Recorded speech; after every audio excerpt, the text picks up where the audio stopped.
You can change your entire life by just changing one habit. Subscribe to our podcast and make listening a habit. Change your mindset, manifest your dream life, and live magically with Rise and Align. Raising the frequency one episode at a time. Everything is always working out for us.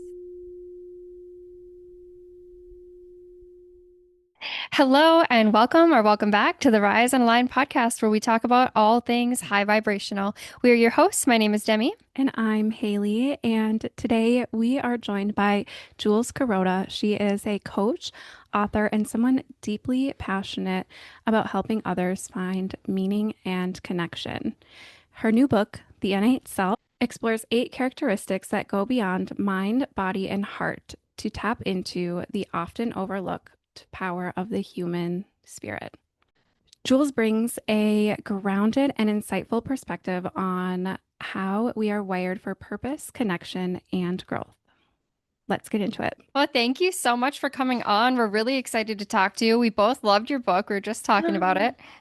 Amazing. I'm so glad to know like whether or not people have read it or not when I get on these because some people haven't, some people haven't. So it helps me know a little bit like where we might go in the conversation. So Oh, heck yeah. Awesome. Yeah, we're so excited to dive into this. We have some questions from reading the book that we're super excited to ask you.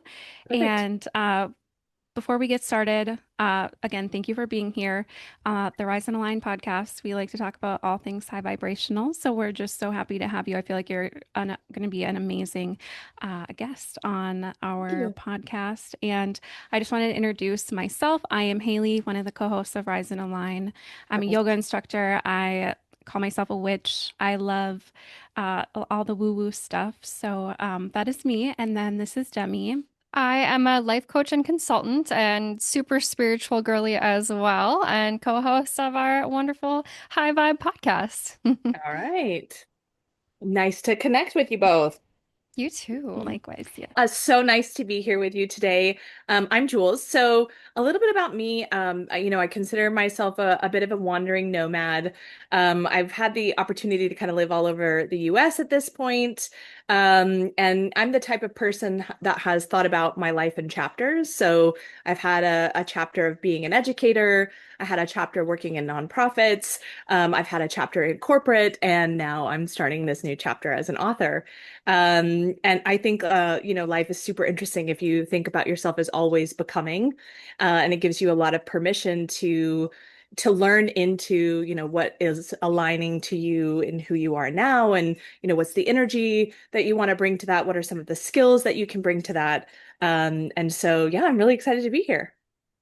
Amazing. I love that. And I can so see different chapters in my life as well as others too. And it's so fun to see kind of how we expand. And having read your book and knowing like how you talk about us connecting deeper with our soul, and having you say, as I expand, it changes, right? It grows, and I'm just following that. That's so beautiful. Could you talk a little bit about like what the innate self is? Sure. So the innate self is a framework that I developed. So it's innate, like capital N8, right? Because it stands for our higher nature and it has 8 characteristics. And who doesn't love a good double entendre? So for me, what led me to write the book was I'm in all of these professional conversations where people want to talk about where they're going and how they're growing and the feedback they're getting and how the feedback they're getting is changing like their sense of identity. And what they didn't have, what we don't have in a lot of those conversations, is a framework to talk about that more esoteric, meaning centric part of ourselves. And so I wanted to create some language that could kind of encapsulate that without it feeling too, maybe off in the spiritual realm, because it's such an important aspect of us, no matter kind of where you sit in your own belief system. And so the innate self, it has some qualities as well as some characteristics.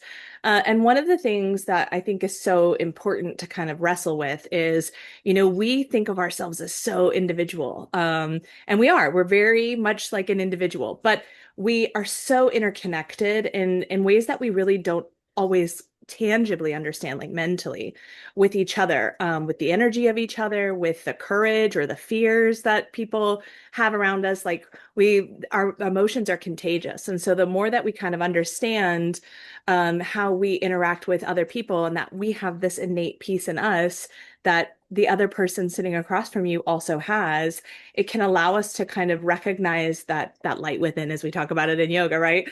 In another person. And I think it's just such a powerful way of trying to connect.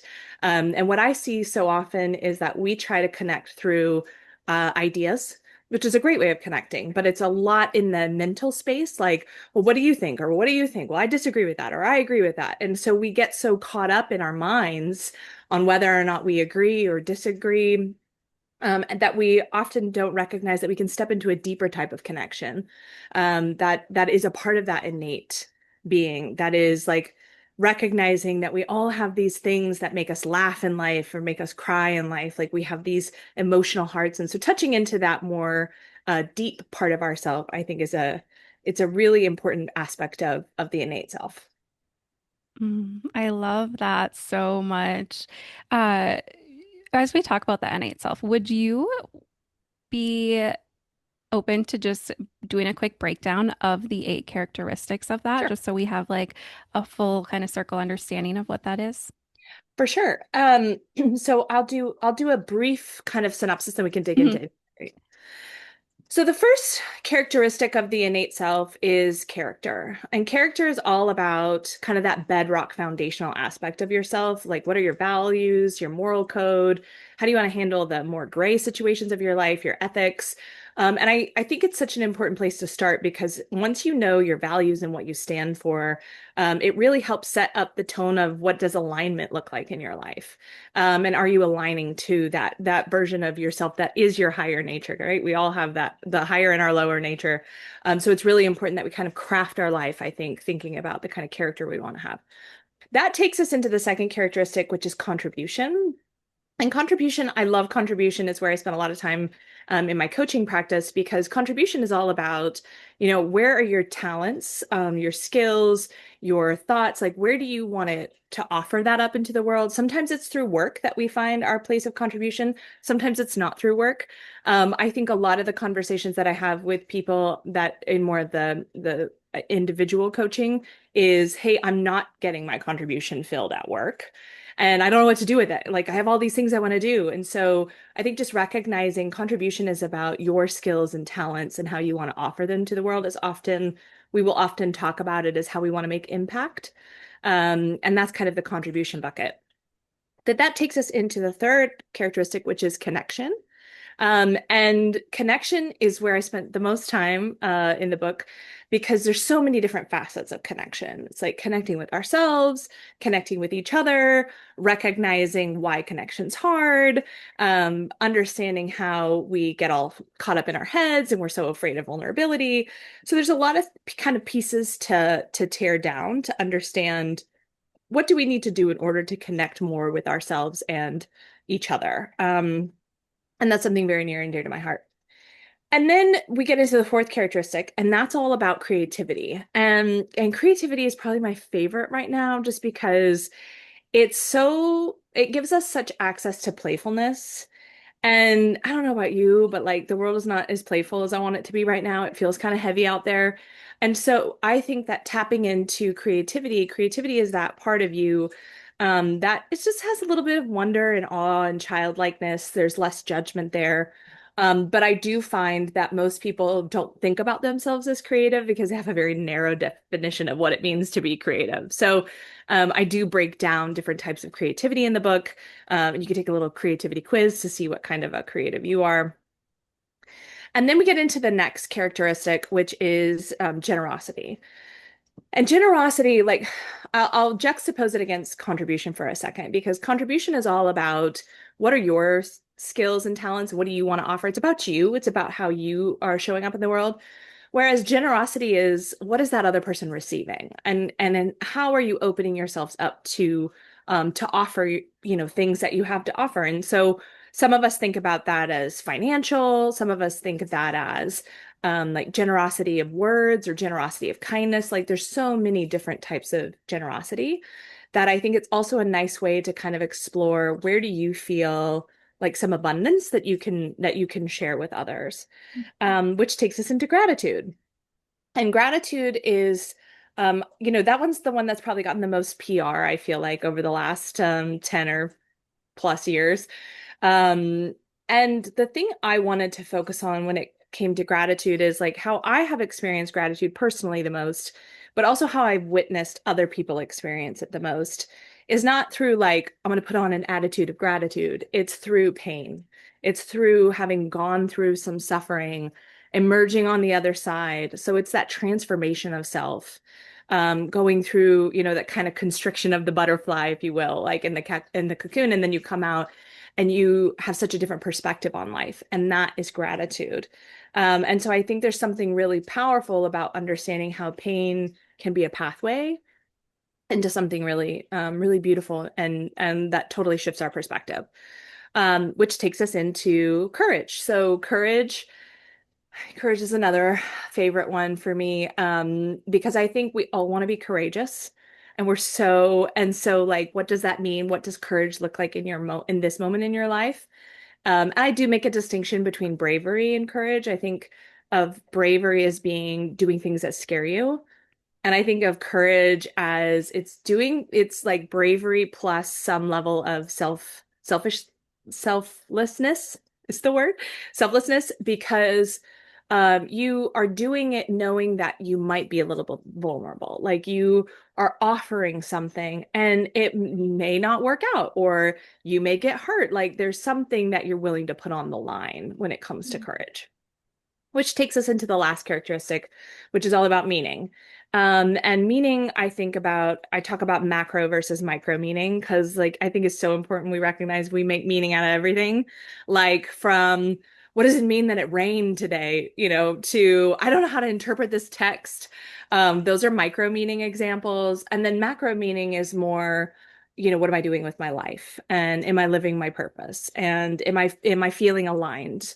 In what I'm doing. So we vacillate between those two things, but it's really important, I think, to recognize it's very hard for us as humans to step out of meaning.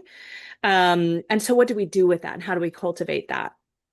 So those are the eight characteristics. Oh, so good. Thank you so much for sharing that. That was such a good synopsis. And I feel like there's so much that we can unpack from that. And I just want to say, from reading your book, we totally agree with how you were saying it's like very palatable for someone who isn't if you're someone who isn't necessarily super into spirituality. And your personality is all over in it. And I just love that it just felt like it came from you. It had Mhm. just it was full of so much of your experience and like I said, your personality. And so I really love that about the book. That being said, one of the things that really stand out to me is uh, pain is the pathway to gratitude. And I would love for you, if you're open to talking about how the negative experiences that you go through can actually end up being positive, or there can be positive outcomes from that, or why that may turn into something like gratitude. Yeah. Well, let's start with like a simple analogy that I think everybody can resonate with is like when you get sick. When you get like a cold or you get the flu and you feel like crap for 3 days, and Hmm. then you wake up one day and you don't feel like crap, and you're like, oh my gosh, my life is amazing, right? Hmm. Immediately, there's just this like, oh, I remember how important my health is to me. And I Hmm. think that's like just a little tiny micro example of what gratitude, how pain can be a pathway to gratitude. What I will say is that I've wrestled with this a little bit because I don't mean this to be like, I'll use the phrase Pollyanna your way through it, but there's also something powerful about trying to maintain optimism in the hard things. But what I will say is sometimes it's not actually in the moment. It's like much later that you can feel grateful for those experiences. And so, one of the experiences that comes to mind for me is in my own personal journey, when I moved to LA. And I was like in the middle of a job change. So I went from nonprofits, and I didn't know what I wanted to do next. So I applied to 5 different types of grad schools, and I just wasn't sure which path I wanted to take. One was like in education, one was in like psychology to be a therapist, another was in organizational leadership. And so I did a lot of like work on, kind of what would bring me the most joy and all this stuff. But it was such a moment of I didn't have a job, I didn't have money, I moved to a new city, I didn't have community, I didn't have friends. I'm like waiting to figure out what's going to happen.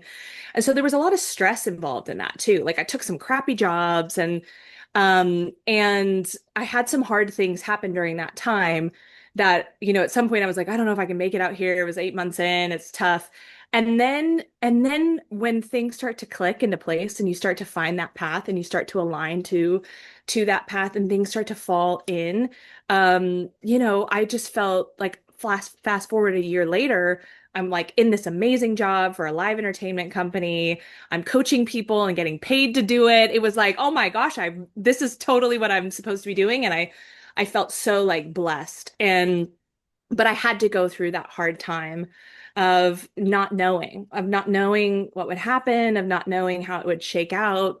And I think, for me personally, I think that's such an opportunity for faith. Like, what do you believe in? Mhm. Faith in yourself and faith in something greater than yourself. But it was also like looking back, I felt just so grateful for the journey. Mm. And I've had lots of moments like that where some of the hardest things led to some of the greatest outcomes. That's super good. Oh, and Mhm. I love that you talked about the unknown because I feel like the unknown is like where the magic unfolds. When you are in a position where you haven't done this before and you don't know what to expect, that's when you get to ex have new experiences, things that you've never done before. And, you get to call in those experiences as long as you do have faith. You trust that it's going to work out. And, we're always divinely guided and protected. So we're always where we're meant to be. So I really love that. And thank you for sharing. I love, love, love that you said you have to have faith in yourself and in something greater. And I feel like when you're going through your book and you're doing the little quizzes and stuff, it really helps you focus on like your most positive character aspects and like where you are creative and like, okay, so what can I do with that? And it kind of leads you towards the answer that you're searching for, right? Especially if you are in that place of like unknown uncertainty, which can be so scary. But when you hold on to that courage and you move towards that, then you always end up where you're meant to be. Beautiful. So I'm so curious how you ended up going from working nonprofit to coaching executives. Yeah. Yeah, I'm not sure I was totally the one to architecture that, but I'll share a little bit about how that path came to be. So I was working in a nonprofit and I was living in Nebraska at the time and working in Africa. So there was traveling back and Wow. forth. Yeah, it was a really interesting experience. Um, but for me, that was a moment of like great reflection because I knew it was temporary. Like I signed up to do it for a year. It had a very specific purpose, both in my life and in the organization. And so it gave me a chance to really think about what are the things I care most about. Like, and I am the type of I love a good reflection moment. So I'm like, okay, I care about helping people. Helping people for me looks like I think, if I were to kind of have like what's the subtext of a lot of my journey, it's like helping people clear up misunderstanding, either with each other or with themselves. I think we walk around so misunderstood, we misunderstand ourselves and we misunderstand each other. And I feel very called towards like trying to help people have greater understanding. And so that lends itself to kind of education, um, in nonprofits. But for me, it was like I said, it was kind of an act of faith. And I had 5 different programs that I could go into, and prayed about it and decided to go to the organizational leadership program and did that program. Also got my coaching certification because I wanted more like psychology tools. And then I just applied, just applied for jobs, and that's the thing I would say is like, sometimes we undercut ourselves, we underestimate what we can do, Hmm. or we give up too soon. And I think that's like part of it. When we talk about the unknown, I had a professor once that said something that I found very profound. She said, it's not the unknown we're afraid of, it's our worst fear that we put into the unknown that we're afraid of. And it so resonates with me. It's something that has been a truism.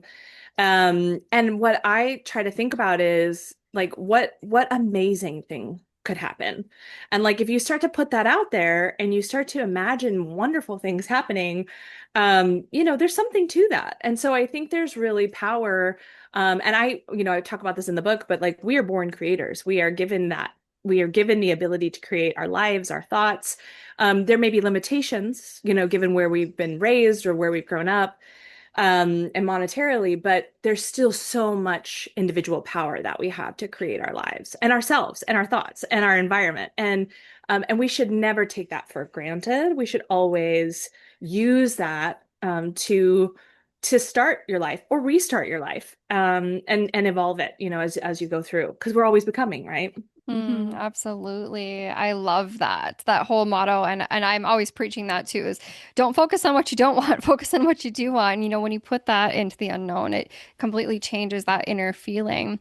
So another question kind of related to that is you talk a little bit about social media in the book and how you're not really big on it. I am loving that. I feel like these days we're so kind of focused on that, especially like younger people, like it's everything. Like if you can't get a following, you can't be successful, etc. But I don't necessarily believe that. I think everything's energy. And you became quite successful with that, with social media, with the lack of social media, right? Can you talk a little bit about how you did that? Yes. But like this is one of those things where you're like, but wait, at the end of this show, she's going to tell you her social media handle. So like, I just want to say, like, first of all, my position around social media is that I think that social media has been I think this about technology in general, like it can be a really useful tool. Mhm, So let's start there. What I think specifically about social media is that it's a tool that is designed to be addictive, mhm, and it's a tool that I think maybe unintentionally makes us a little narcissistic. And so we have to really, really watch how we use it because it will use us faster than we will use it. And I think so that's kind of where, and I'm also more of a private person, hence my Carmen Sandiego vibe. But so there's something there to me around it's how we use it, it's how we engage with the platform, that I think is so important. So for me, it's not been easy. Like when I wrote the book and my publisher was like, "Hey, you have to get on social media, right?" And I was like kicking and screaming about it. And so what I have done, I rely on relationships, in the real world relationships, and it's not an easy thing to do. It's a rewarding thing to do. And so I would just say like it also depends on your goals. Like I personally am not the type of person that's like I need to go viral and I need to be like super famous, and that's not what drives me. For me, I just really care about helping people understand themselves better. Like, and I see there's so much disconnection when it comes to how people think of themselves. They think about themselves as being their minds, their bodies, and their emotions, and they don't see how the spiritual part, the innate self, fits into the puzzle. And so many of the conversations I have in coaching are around that piece. So I'm like, it's like the invisible thing that everybody wants to like actually talk about, which is the meaning and whether or not they get to be creative enough and how they're contributing. Like, let's bring this out of the invisible and make it super tangible for people. And so I have let that be my guide. Like, is putting this message out helping with that goal? Or is, having this conversation going to help people hear and find, themselves in this way, which is really what I care about. But it's a challenge. I mean, I think it's a challenge and it's getting more and more interesting with AI. I think my thing about this is I just feel like as we get more and more technologically advanced, we need to have with equal measure. It's like the body, right? You don't want your left hand to be super strong and your right hand to be super weak. It's mhm. like, yeah, we can be really great and savvy on these technology platforms, but let's also be sure that we're like connecting with people and nature because if Mhm. we don't, we forget what like sustains life. And it's a real thing. And like all of our tools only work if we have electricity. And where does electricity come from? Oh yeah. So it's like we just have to be reminded of the interconnectedness of it all so we don't get so imbalanced. Duality, polarity, and everything, balance and everything. You have to have it.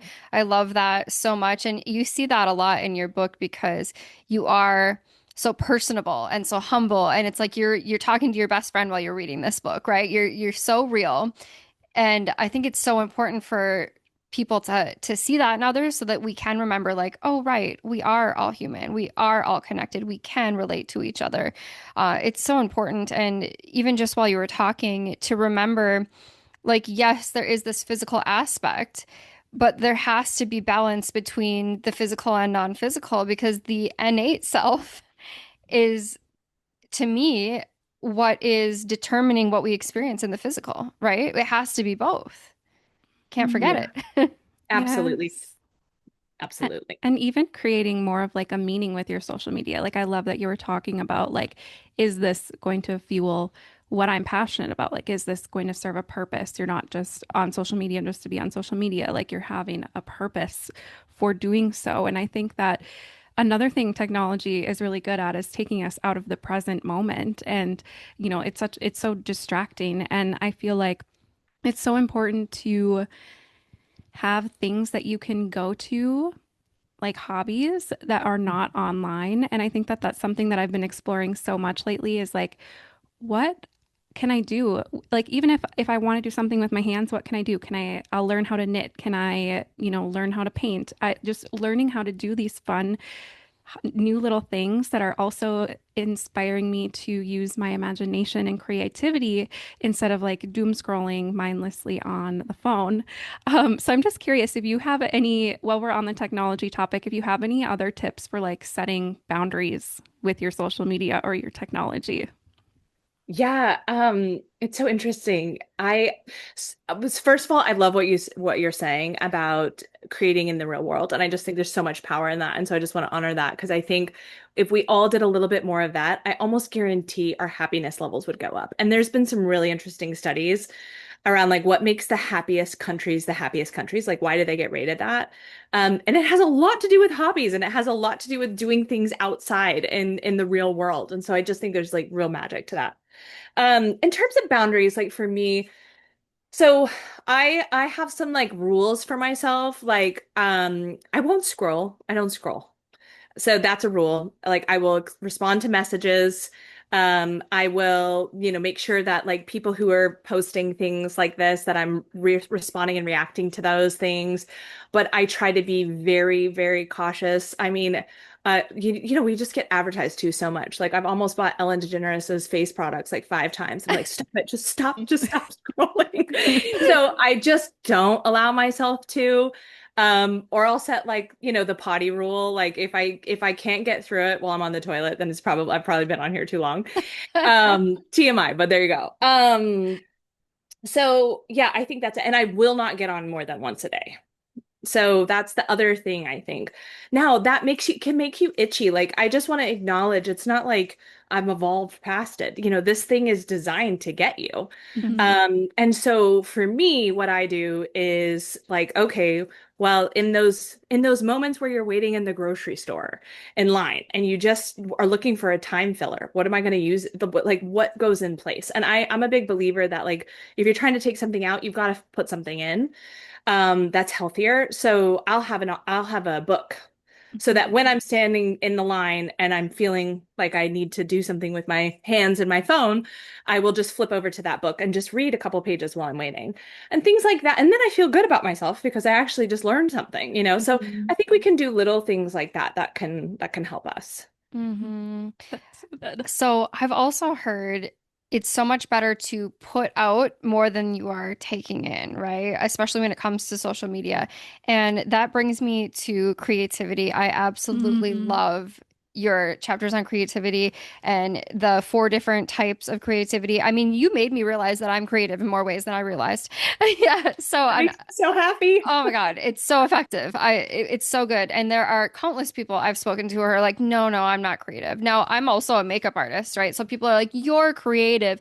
You can paint and blah, blah, blah. And I'm like, so can you. We all can. Like, we're all creative in different ways. Like, it was such a pleasure to read that part of the book and be like, yeah, see, like, we are all creative. There's just these different types of creativity that people are like completely unaware of. So you also spoke a little bit about what happens when people are not creative. Would you go into that a little bit for us? For sure. So maybe I'll start though. Let's talk through the four types of Yeah. creativity, because I think it's such an important thing. And it's interesting because even in your example, you gave sort of the prototypical stance on what creativity is. Like, I think most people think about being creative is the artistic form of creativity, which looks like painting or makeup or music. It's like very clearly creative. And we'll call that bucket the artistic creatives.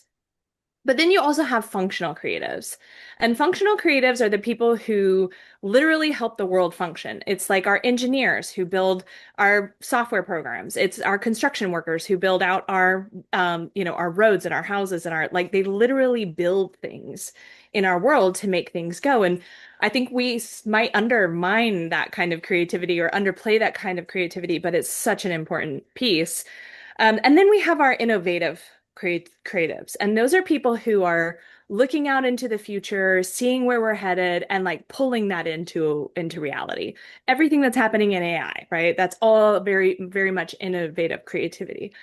And there's a lot of, I feel like we're in a boom of that right now, mostly because of technology. So it's a really interesting time to kind of tap into that energy. But if you're the type of person that thinks about products that should exist or like things that don't exist and that you want to pull into, like you're probably an innovative. And then we have the artistic, and then we have cognitive creatives. And cognitive creatives are they're idea people. They're like, oh, I have a theory about that, or oh, I think I should write about that, or putting out articles, poetry, like all these things that are about ideas and helping people think about something different. That's all a type of creativity. And we talk about that as cognitive. And so it's so important to recognize we all are born creators. We all have a certain type of creativity. Some of us are creative in multiple ways. Some of us are just like one. There's no shade to any of that. Just get comfortable with what kind of creative energy that you have. And it's an energy and mind alignment thing. It's also about your skills. But I think it's so important because if we're not exercising our creativity, that creative energy has to go somewhere. And that's where we turn most often to destructive tendencies, whether it be self-destructive or imposing, that on other people. We need to do something with that energy. And so if we're not living that out, I see it most often turn into self-destructive tendencies. And I was just having a conversation with somebody the other day who is struggling with a lot of self-destructive tendencies. And I'm like, what is your creative outlet? And they were like, what are you talking about? I don't have time for a creative outlet. And I'm like, if you have time to sit down and have 3 glasses of wine, you definitely have time to take up a pottery class or whatever it is that would make you interested. But I think that so many people tell themselves two things. One, that they're not creative. And it's like a thing we tell ourselves that gets us like out. And two, that we don't have the time. And I think it's just really important that we recognize this is a part of how we're designed. So it's like in the blueprint. And if we don't find healthy ways of allowing ourselves, and there's some playfulness in that, and if we don't allow ourselves to actually go and try those things, um, we're limiting our joy. And the other thing I'll say about this, because I think that this is maybe the mindset shift when people think through, I'm not creative, we so often bring judgment to ourselves. Like it's so often kind of the first layer of defense. And when it comes to creativity, there's really no space for judgment. I mean, you can walk in through a modern art museum and see that like anything goes. Like it's just like Mhm. people create stuff and people pay to see it. But I think we have to drop some of that protection, some of that, I call it protection because when we get into judgment mode, we're often protecting ourselves from vulnerability. Um, because there is so much joy and playfulness and like lightheartedness. And, I think about children, like they create all the time and they never think anything about it except for, Mom, look what I made. And we need to give ourselves a little bit of that permission. It just opens up so much in our minds, our bodies, and our hearts, honestly. That is so true. And I feel like we came here to create. Like that Mhm. is such a big component of life is creation. And I feel like we create on a daily basis too. Like even just our meals. Like if we're cooking something, we are creating that. And I think that, yeah, I love how you just say that we have such a small definition of creativity. And so I love that we're kind of like opening that up a little bit more. One thing that you quoted in the book was, we will create only as big as we dream. You can't make something you don't have the vision for, which leads me into imagination. And we were kind of talking about kids, like kids are so good at using their imagination. And I feel like at some point we learn how to kind of suppress our imagination and not explore that or use it.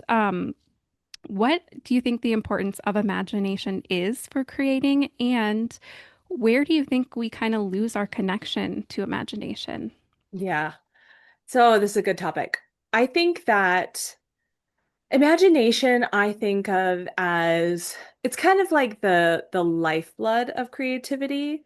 It's like where if we allow ourselves and it's like energy, time, and some lack of restrictions. Like that's where we feel the most imaginative, but it's like a muscle like anything else. So if you're not practicing that, it can be hard to start. And some people imagine differently than other people do. Some can just like sit and daydream, whereas other people have to kind of like write it out and things will come as they're writing.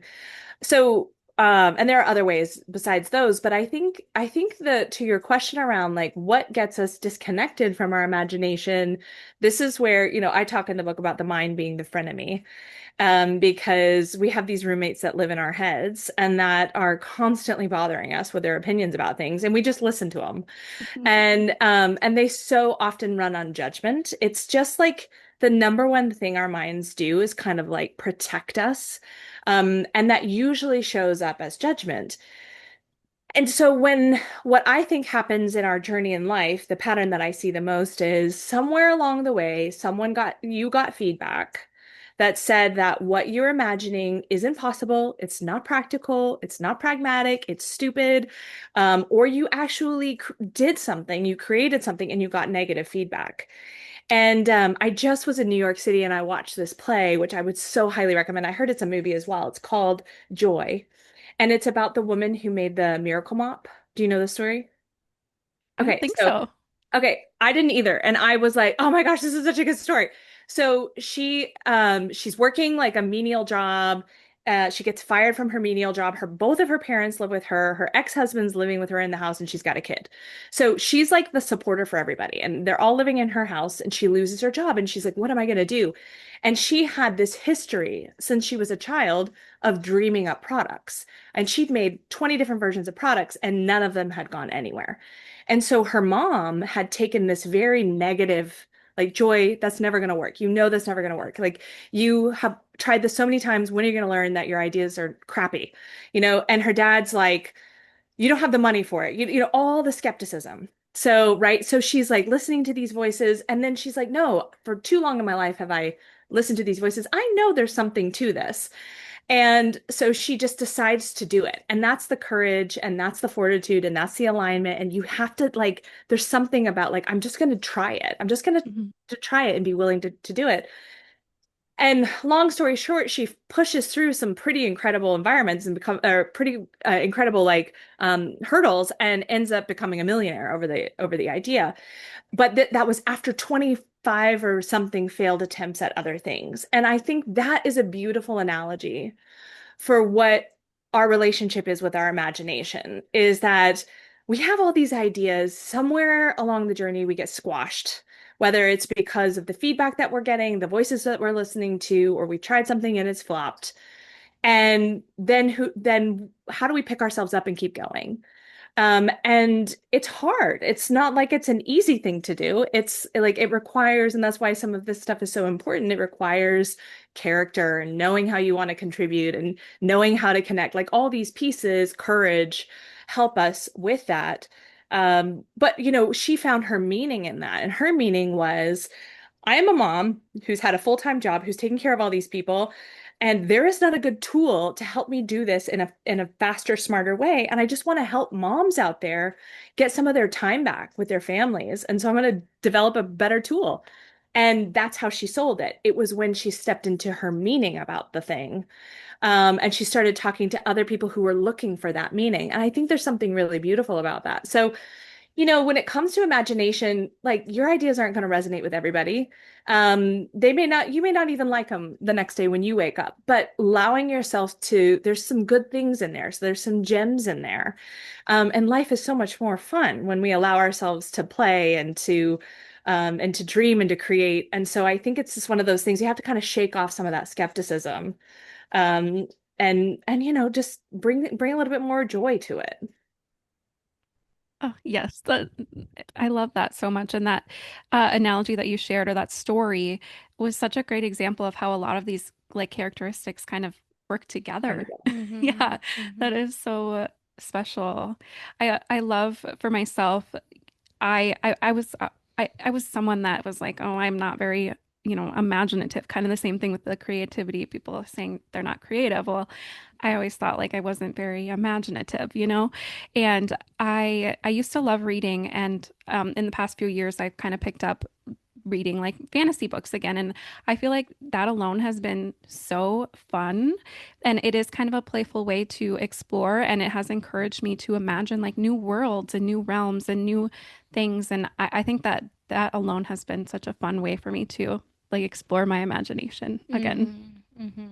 Absolutely. It's so inspiring to hear stories like that and see like other people who have similarities to me and who have similar struggles and stuff have followed their heart or their passion and they look what happened, right, when they did.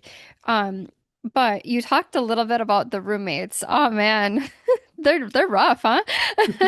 Yeah. Could you talk a little bit about those and kind of like what your best advice is for moving past those messages? Yes. So I say there's four roommates that we have. Some people have more, but let's go with the main four. So we have a critic. The critic is the one who says, that's a stupid idea. You shouldn't do that. You're totally gonna bomb. Right. So it's like pretty direct and giving us very hard feedback. Then we have the doubter. The doubter sounds like they're on our side. They're like, "Ooh, I don't know. Are you sure you're ready for that? Or remember the last time you tried to do that, it didn't work out great. Like maybe let somebody else take it." So it just incepts doubt into us, but it can sound pretty friendly. And then we have the blamer who's like, girl, please, that is your fault. That is not my fault. Like the one that immediately deflects to try to find somewhere else to put that accountability because it hurts to take it on yourself. And obviously these things come with some emotion. And then we have the encourager. And the encourager is the one who's like, you can do it. Like, let's just try.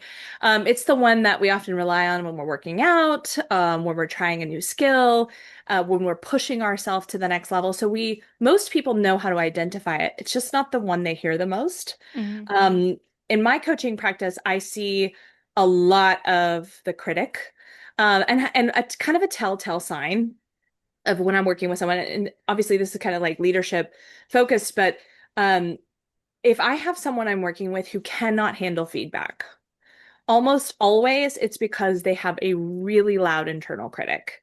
And what happens is if you're trying to give me feedback about myself and I'm already telling myself I suck at 10 at a volume 10, I have no capacity for your feedback.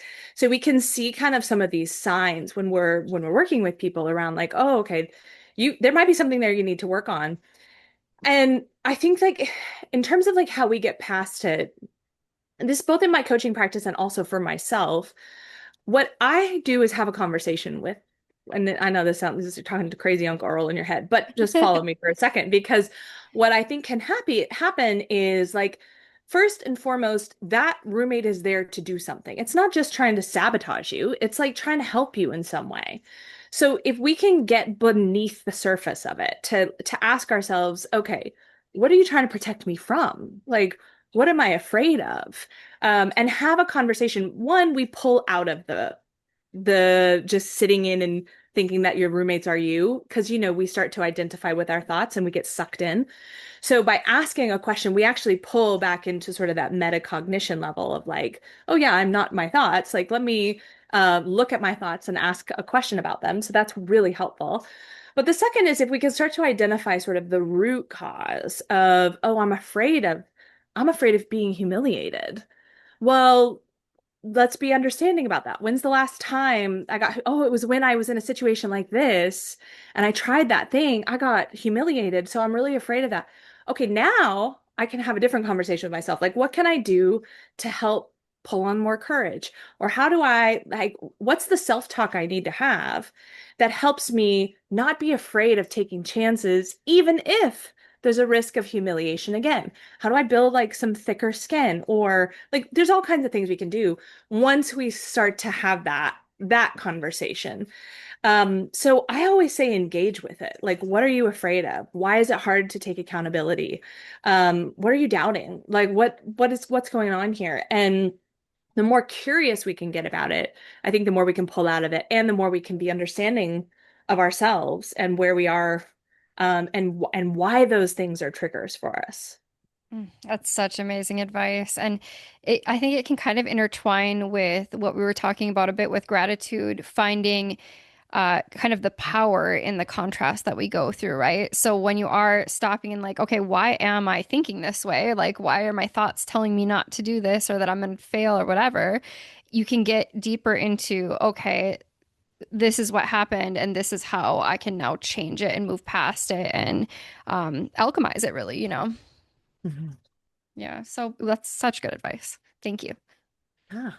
I love it that you also talk about it as like they are separate from you. Like Hmm. you are not your thoughts necessarily. They are roommates. Mhm. Mhm. And I think, yeah, that is just such a good analogy for those pesky little thoughts that we have in our head. I do have a few questions for under connection. So Yeah. kind of switching gears a little bit. I feel like connection obviously is such a important part of being human. And in the book, you talk about blockers of connection, judgment being one of them, which we touched on a little bit. Can you talk a little bit about why we may judge others instead of having like compassion or recognition of their humanness? Yeah. So I'm gonna put this in two different buckets. I think depending on like if you like to judge for sport versus like if you judge for protection. I think those are two Hmm. different things. So the judge for protection thing, we've touched on a little bit just around like there almost always has been a moment in our lives where we felt exposed. We felt like accused of something, criticized for something, and it hurt us on a deeply emotional level. And what happens is that our minds go, woo, never, never will I let that happen again. So what do? Well, we form protection layers, and those protection layers often look like, well, if I had seen that person coming, I would never have done this and that, right? So then we start to form like kind of patterns of judgment around certain types of people or certain types of situations. That mostly comes from that need to protect. That's one thing. On the other side, you know, judging for sport, I think comes from, we love to compare ourselves to other people. And we love to do it because we like to know, am I better than you? And it's just like a thing. It's just a thing in what it is to be human, I think. Um, and I think it also comes from most people carry with them, I have found this like the wrestling of what does it mean to be enough? Am I enough? And because we have that kind of ache in our being to answer that question, we use comparison as a way to gauge how we're doing. And this is also why social media is dangerous because it's just like that on steroids, right? But I think, with that comes we build up this muscle of judgment. That's how comparison works. Is this better than that? Am I better than you? Are you better than me? Why is your stuff going better than my stuff? And then I start looking for all the flaws. Like, what are all the things? Like, okay, yeah, she may have a great life, but I have heard from her husband that she's a real, we do all these things Hmm. um, to try to break it down to justify how we feel about ourselves in relationship to that thing. And if we're not careful, we can turn that into sport. Like I've had people in my life that they just like judge for fun, because it makes them feel, I think it makes them feel superior. Hmm. And we all have our things, but I think we just have to really notice, comparison it's a very natural thing to do, but it's something I would argue, like going back to that character thing, it's a really good thing to try to work out of your character. Like I'm not gonna compare myself. Like we are all individuals and I see the beauty in another person. And yes, they may have more things than me or a better quote unquote life than me on the outside, but I have no idea what's going on really in their lives or how they feel about themselves. I'm just grateful to be who I am and have these opportunities and yada yada. So there's things we can do to help with that. And I think it's such an important thing. Like one of the reasons I talk a lot about getting out of our minds when it comes to connection is because I find that what we most often reach for in connection is, well, what do you believe? Do I believe what you believe? Okay, great, we're aligned. Or what are what are your thoughts about this? Do I agree with those thoughts or not? And we kind of build camps. And I think it's very natural. Again, like I think very much some of this is just like a our prefrontal cortex that just likes to categorize and understand where we fall in society. But we are bigger than that and we have more skills than that. And it's important to develop those things because connection to me, the innate connection that we talk about it's like outside of thought. It's, there's this quote that I really love from Rumi that says, um, out beyond the field of right doing and wrong doing, out beyond the ideas of right doing and wrong doing, there lies a field, and I'll meet you there. And I think that is to me what connection is. It's, I can sit with you in this space and we cannot exchange words and watch the sunset together and feel the beauty and share a smile. And I've had so many of those moments in my life because I've worked with people that I can't communicate with that it's really reinforced it. But we all have that, like so accessible, but it's a choice we have to like tap into because it's not where our minds automatically go. Hmm. Oh, yes, that is so true and so wonderfully said. Obviously, connection is so important, but also so is the connection with ourselves. So, I'd also love if you would touch on why it is so important to connect with ourselves, what that means, and how to reconnect with ourselves if we don't feel like we are connected. Yeah, this is a juicy one. So, when I think about connecting with ourselves, I think it's really easy for us to get caught in sort of like the superficial, like how I think about myself. A lot of this goes back to our minds, right? So, today I think I look good. Yesterday I felt like I looked fat. We have these things, and then that like typifies how we see ourselves and the relationship we build with ourselves and how we treat ourselves if we're not careful. And I think like what I like to think about is, okay, I am my mind, I am my body, I am my emotion, I am my innate self. And I can't control myself at all times, but I can know how am I wired? What do I care about? How do I want to handle situations where I'm triggered? How do I want to how do I want to live my life? Like I think about this a lot because I find so often people kind of get caught in a rut in their life. They're like, well, I don't love my job, but I'm making good, decent money. And, I don't love where I live, but my family's super settled here. And all of that sounds like blah to me. That's my own version of no thank you. But everybody has to make their own decisions in their life. And so knowing when I hear a story like that, I'm like, my whole internal self is going, get out of there, go do something new, go create something new, go find a passion, go, you can pick up your family, you can start again in a place that you all love just as much as this moment that you're in. But those are my values.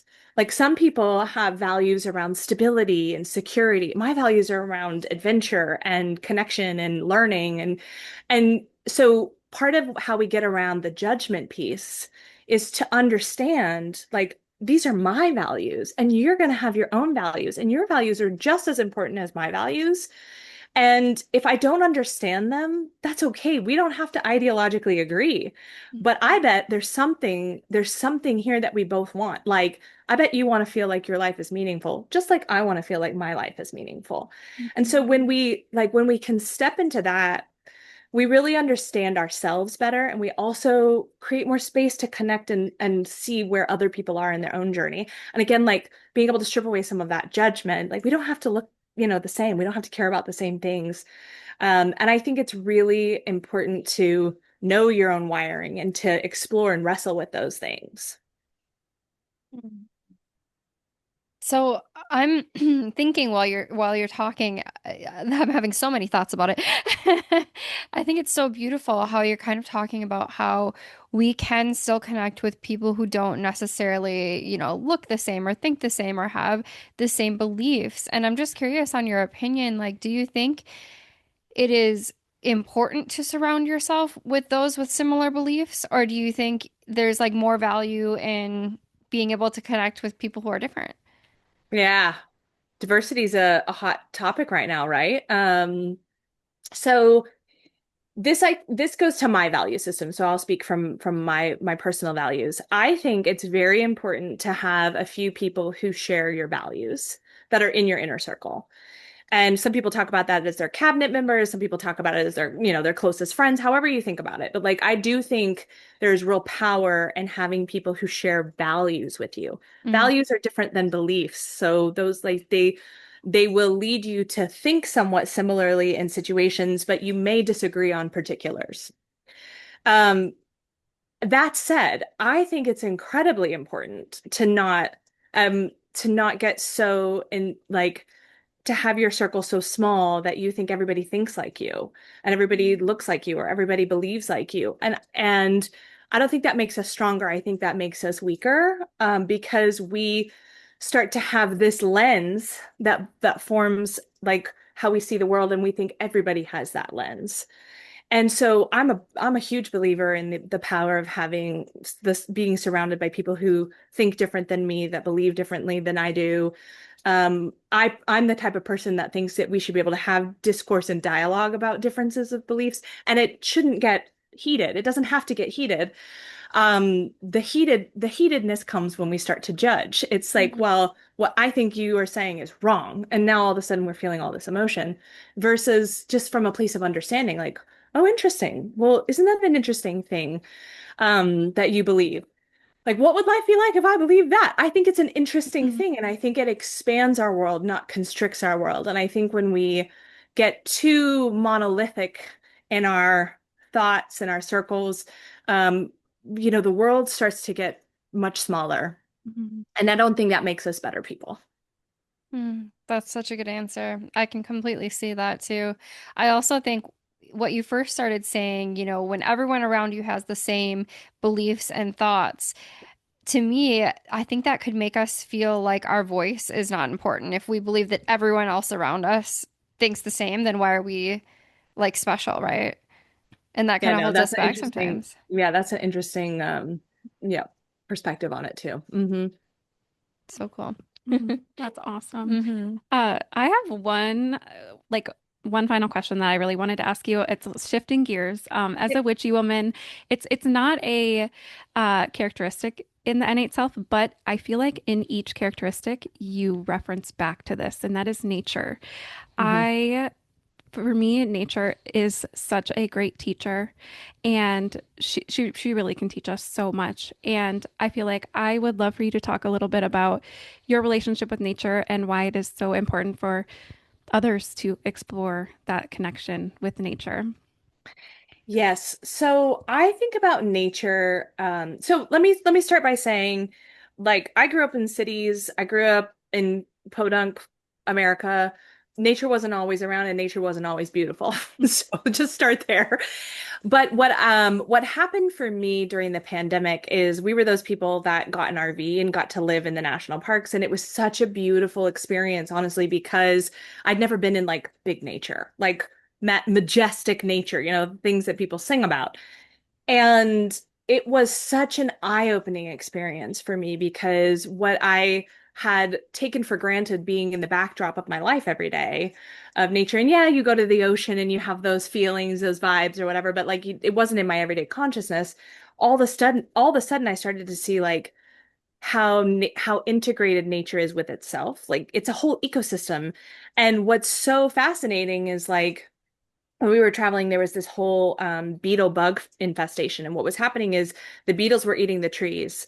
And so the trees were not decomposing the right way. And that was hurting the fungi. And so the fungi wasn't decomposing the forest, the bottom of the forest. So new growth wasn't happening. So whole forests were dying, which means that all the animals were migrating, which means they had an overpopulation of deer over here, which meant that they needed to bring in wolves, but there were no wolves because they'd all left. Like it was this whole, you start to see how it's like this tiny, it's the circle of life, Hmm. Simba song, but you start to see how this one little thing affects the whole thing. And it just really started to show me, and I do mean show me how life works, like Hmm. life, capital L, the natural life of the world.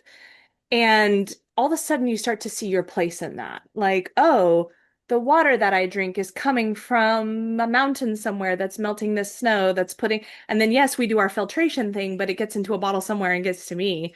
And it's still coming from nature. And the air that I breathe, like, you can tell the difference when you're in great air and when you're in smoggy air. The food that we eat, the more natural stuff makes us healthy, the not natural stuff makes us sick. Like, it's all so obvious, we almost just miss it. And so to me, nature is such an important thing to remember because it's a part of who we are, it's a part of how we live, it sustains our life. But I also think it holds so many amazing secrets to life Hmm. if you start to if you start to notice it, if you start to see the ecosystem. And the one last analogy I'll give on this, and it goes back to our initial conversation around the qualities of the innate self.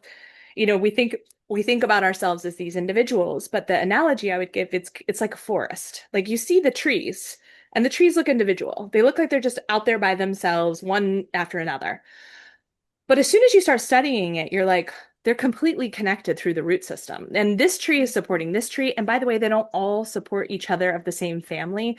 And going back to your question around like differences and diversity, that I think this is such a beautiful analogy from nature. The most robust forests are the most diverse forests. Wow. And so when you actually, and there's been really interesting studies done when the deforestation happens and they go back and they plant it, a new forest and they just put in one tree, that it won't survive because it's the diversity of the systems of the network of the root system that actually feeds each other much better than if you just have one type. And so I think there's an analogy there for us. I think our root systems with each other are much more interconnected than we realize consciously. And we can feed into that or not, but we're not just out here on our own. And I think nature teaches us that.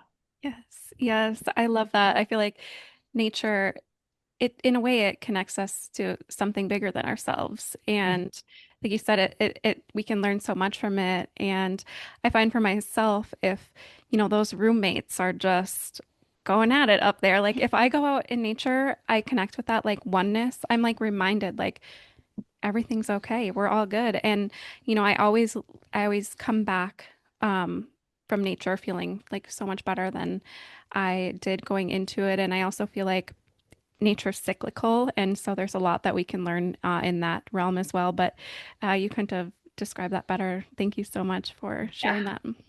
That was a beautiful example of quantum entanglement. We are truly connected to all that is, and simultaneously, we are like the beetle who is so important in our individuality that we're affecting everything that we're connected to, you know? It's Yeah. incredible.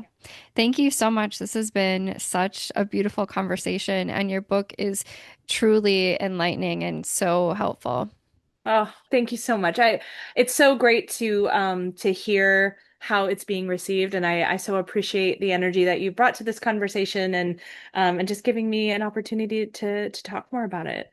Of course. And we would love for you to maybe share a little bit about where people can find their book, find your book, where they can find you, and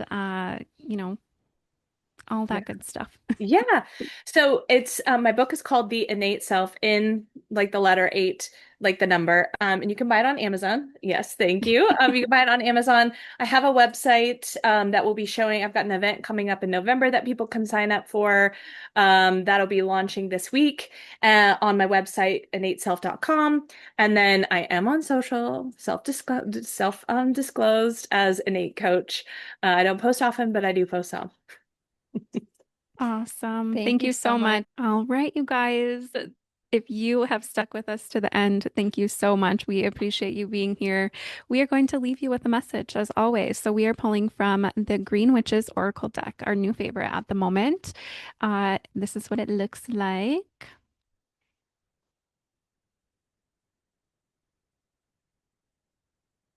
Oh, there's a lot. I know.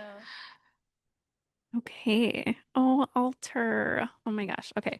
So this is the card. It's altar, and it says gratitude and releasing burdens, and it's so beautiful.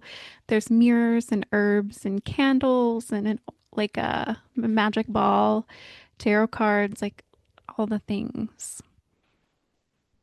And if you're watching on YouTube or Spotify, we do have the video and you can see it on the screen.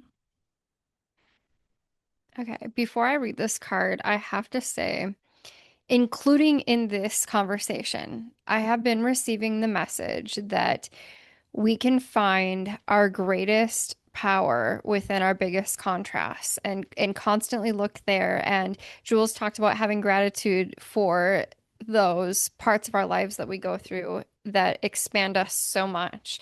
I'm constantly receiving that message. And then this says gratitude and releasing burdens. It's so perfect and it's so true. And I was just listening to another podcast this morning talking about when you get triggered, give the universe a different reaction. It doesn't have to be the perfect response, it just has to be different. And if you can give the response that the version of you that you desire to be can give, you will break through that contrast. So, the girl who was talking about it, she has a podcast called My Manifesting Bestie, and she said, I was offered a position to go speak at a live conference, and I'm deathly afraid of it. And I kept on saying no to doing these things. And she said, I finally realized in order to expand forward, I need to break through that fear. And so, even though I'm super scared, I just said yes. And it can be something big like that, it can be something really small, but give the universe a different response. And you can let go of those burdens and move through that and alchemize that energy. So freaking good. All right, let me read this card meaning. It is important to make time and space for connecting with spirit. In that space, look into your heart for truths. The altar card can help you reflect on your blessings and what you need to express gratitude for. Conversely, look inside for the truth about your challenges. There may be something you need to release to the universe in order to grow and flourish, or a burden you need to surrender so that you can move forward. The altar can help. Take stock of what you're grateful for. Think about what you can offer nature or spirit to share your blessings. It's so perfect. Reflection. What isn't serving you and can be released into the universe for you to move on? That is extremely beautiful. And I mean, as a witch, I do have an altar, like in the external reality, where I do work through some of these things in the external realm, and it can help, align your vibration with what you're seeking. And I have a literal sacred safe space in my home that is dedicated to doing these practices. But your altar can be within as well. You can Mm-hmm. have that sacred safe space within where you can explore these contrasting things and to alchemize them and work through them and allow yourself to release. And so I really love that as like a metaphor and kind of like a dual situation. Like, yes, you can have a literal altar, but like you can do that inside as well. It also brings me back to our episode with spatial alchemy. If you haven't checked it out, it's a great one. But Olga talked about having an altar in your home with the center of it being what you desire to manifest. So something that feels like the best version of you, the healthiest, the strongest, the wisest, the most powerful, the most abundant self. And I think that's such a good practice, as well as recognizing what it is holding you back, like what's Mhm. causing the fear. Ask going deeper into those questions of where's this judgment coming from, and then moving past that, releasing that. Mhm. So good. Yes, I love it so much. Oh, thank you guys so much for being here and helping us raise the frequency. Make sure to share this episode with a friend, with a family member, anyone who you think would benefit from it. And we're just so grateful for you. And we'll see you in the next episode. Thank you. We love you. Bye. Bye.